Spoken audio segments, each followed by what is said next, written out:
Hello, my name's Mark Donner. I'm out here today to tell you about an accident I caused a while ago, back in December of '89. A bad accident, a terrible accident, a fatal accident. I drank and I drove. First, I'd like to tell you about my good friend Jason, or as I call him, my best friend Jake. We grew up together every summer in Honey Harbor on Georgian Bay.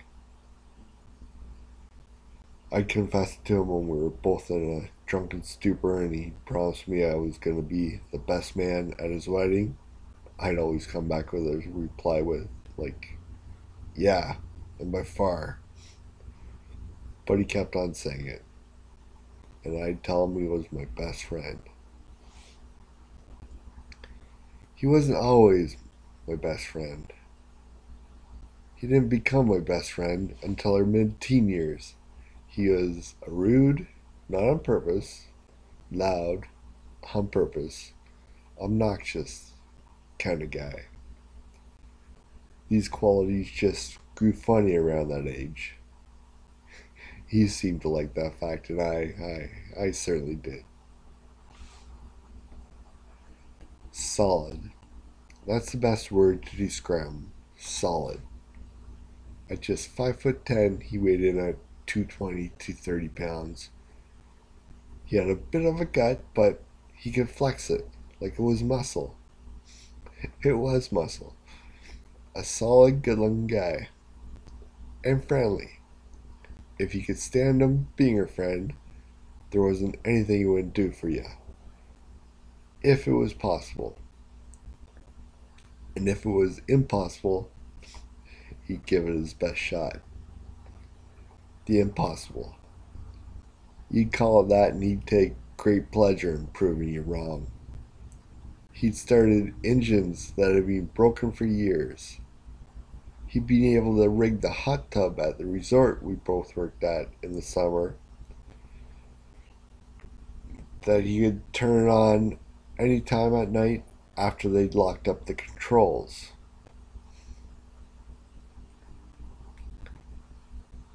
The impossible. Makes me think of a particular day we beached the boat and followed the path up to a cliff we could jump off into the water. After a couple of beers, he started crazy jumping, doing front flips, back flips. Then he stopped at the top. I knew he was going to try. We talked about it before and had both agreed a flip and a half was impossible. He jumped.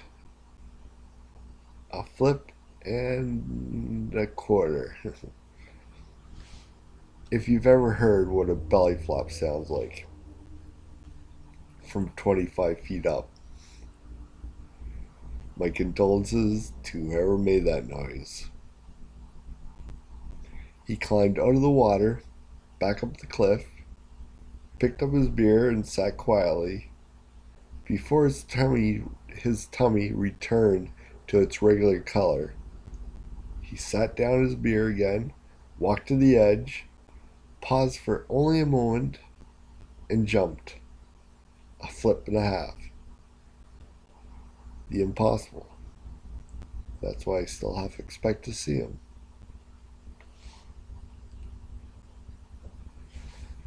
I woke up in the hospital in the morning, still not knowing which way was up, what was going on, and realized most of my friends had been to see me, but not Jake. I thought things like maybe he'd done something wrong, maybe he peed off my parents, maybe our families are fighting. I waited until I was alone with my little brother and asked him, "Where's Jake?" He was no help at all, resorting to the defense. "Don't ask me, please. Don't ask me." So I waited until I could ask my grandmother. I asked her, "Where's Jason?" That conversation went something like this. You know why you're here, don't you? She started. No, was my simple reply. Having been a nurse at the ICU at a hospital for a long time, she didn't show any signs of surprise. You were in a car accident.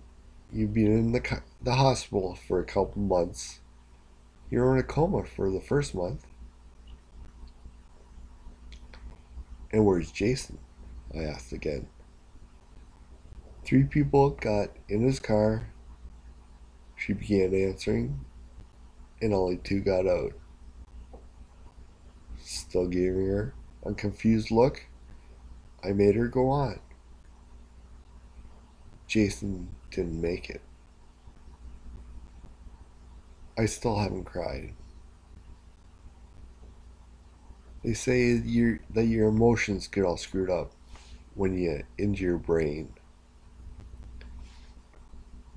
I know they're wrong, in my case, anyways. The problem isn't showing your emotions. I feel like crying every time I think about it, and I've thought about it a lot. On to something else important to me. Me. I have no right to complain. I'm still alive. But life certainly is different. I lost. I lost a lot. First off, the physical stuff. I used to have the 6th fastest pair of legs in Ontario high schools. In my last year of high school, I decided to play football and run track. I did well at football, led the team in yards gained by rushing, touchdowns, points, and was second on yards gained by receiving. All this because I was fast. Like I said, I came in 6th that year at OSSA, the Ontario Track and Field Finals, in the 200 meter. I got my name up twice in the halls of Eastwood Collegiate Institute, ECI, permanently etched on the Brian Young Trophy for my achievements on the football field, and again until someone runs faster than me on the track and field record board. Now I walk with a limp, a body limp.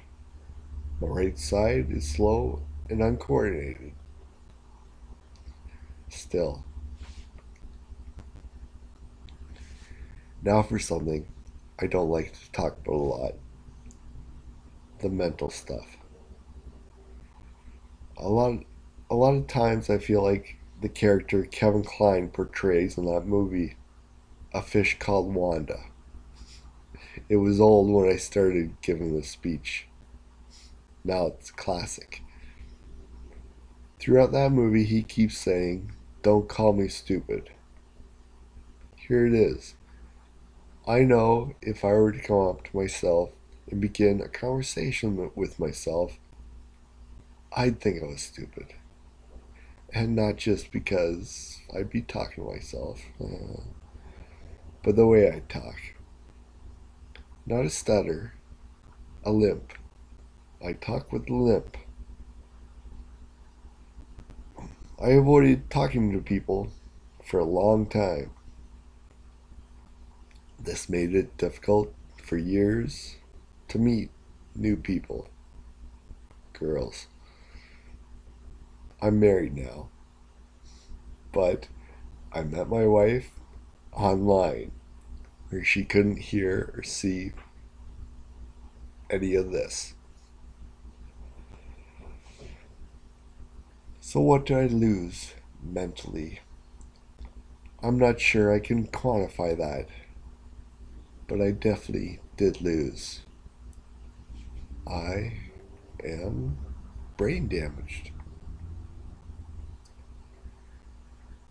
My last year of high school, and I go back to then because that's the last time I was graded. Well, the last time I received good grades. Taking all maths and sciences, I finished with a high 80s average. That was good enough to get me into the University of Western Ontario, UWO, for engineering.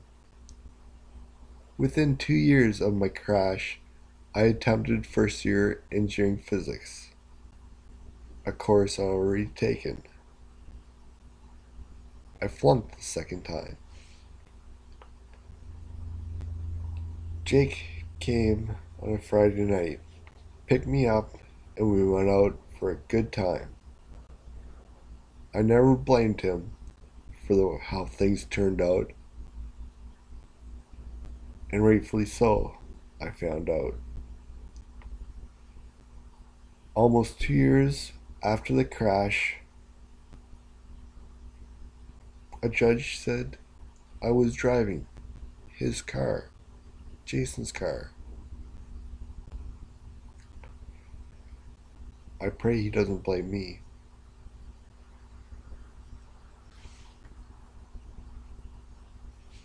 What I lost in smarts, I got back in emotional baggage. I'll say it. I killed my best friend. And I still haven't cried. The worst was at Jason's private service in Honey Harbor. Just our two families were there at Jason's cottage. And after a few words from Jason's father, he sprinkled Jason's ashes on a bush by the water. I have never wanted anything as bad as I wanted to cry that day. For me, for Jason's parents, for my parents, and especially for Jason's sister. I wanted to show everyone how I felt, express my condolences, but it just wouldn't click. No tears.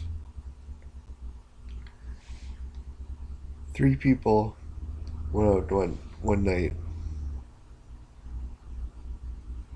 3 people went out to have a good time one Friday night.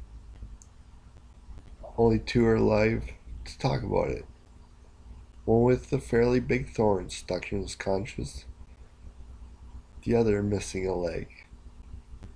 I didn't talk about the third guy in the car that night because I didn't know him before the crash, haven't seen him since, and because I've lost all memory from around 2.5 months before till 2.5 months after the crash.